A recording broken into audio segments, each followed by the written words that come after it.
que se proceda a limpeza do camiño que vai desde a Marquesiña á fonte, ademais de poñer unhas barandas de seguridade en fronte ao local social, dado o perigo que supón o barranco para os veciños e, sobre todo, para os rapaces.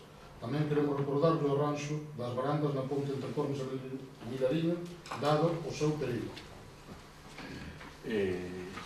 Esperamos presentar próximamente un proxecto moito máis ambicioso para Vilariño. Tomamos nota deso que vostede acaba de pedir.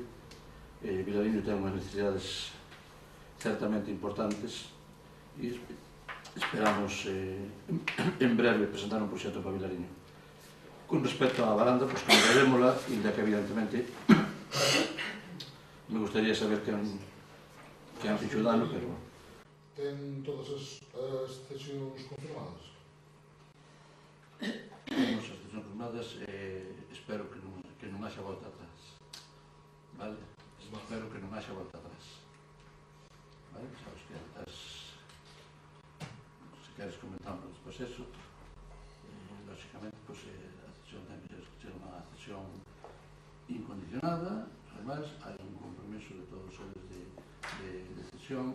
Hai xente que está fora, pero bueno, que dixeron que sí. Portanto, tampouco, a verdade hai que decirlo, tampouco estamos falando de... Estamos falando de 12 ou 15 metros cuadrados, coño.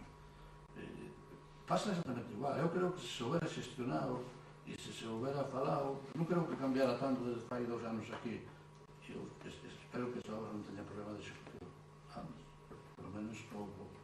A Junta Municipal observaron errores no trazado dos camiños sujetos do proxecto relativos fundamentalmente á falta de disponibilidade de algúns dos tramos proxectados. Propoño ao Pleno da Corporación, primeiro, a aprobación do proxecto denominado Mellora do Firme do Vial de Benvido Seixal e outros, tras as modificacións introducidas polo redactor do proxecto, tendo en conta que non se altera o presupuesto total do mismo e quedando, por lo tanto, do seguinte xeito.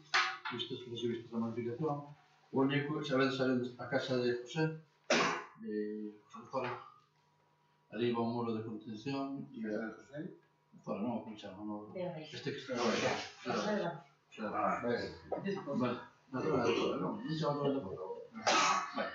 Vale, bueno, ali va un muro de contención, había un compromiso de cesión e faltan 2 personas que están en Uruguai, que de palabra decían que sí, pero como era unha finca de concesión, eles agora querían que se fixera un papel ante notario, 222 firmas, e despois, ali onde a casa grande, outro chamo de Vilariño, o camiña por fora, dando a volta, ele pasa polo local social e vai ali por medio daquela carballeira.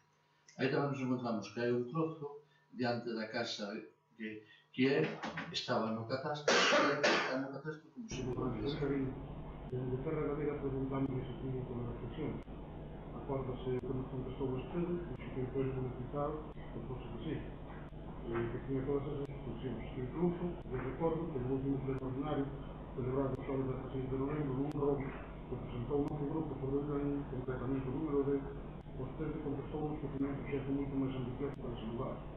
Ese que non era tan ambicioso, xa que non cumpría con todo, senón hoxe non había cumplido, que non quería consultar por non demás. Estes fallos ou erros de xestión son que por no seu mandato veñen a causa dunha mala planificación, porque é sabido todo, a todos nós, de máis ou menos, por esta data saen os plans de inversión e implementación da segunda, para as contentas, que saen todos os anos. Se houvese unha boa planificación, ou que tivese moi claritas as cousas, porque sería simplificando xa facendo os proxectos e vendo os posibles problemas que pudieran surgir, e non esperar a última, porque o proxecto a carreira e sen falar con todo. E despois, nos seguimos pleno que vostedes falara con todos os vecinos para ver as súas necesidades. Sabemos como é o conto.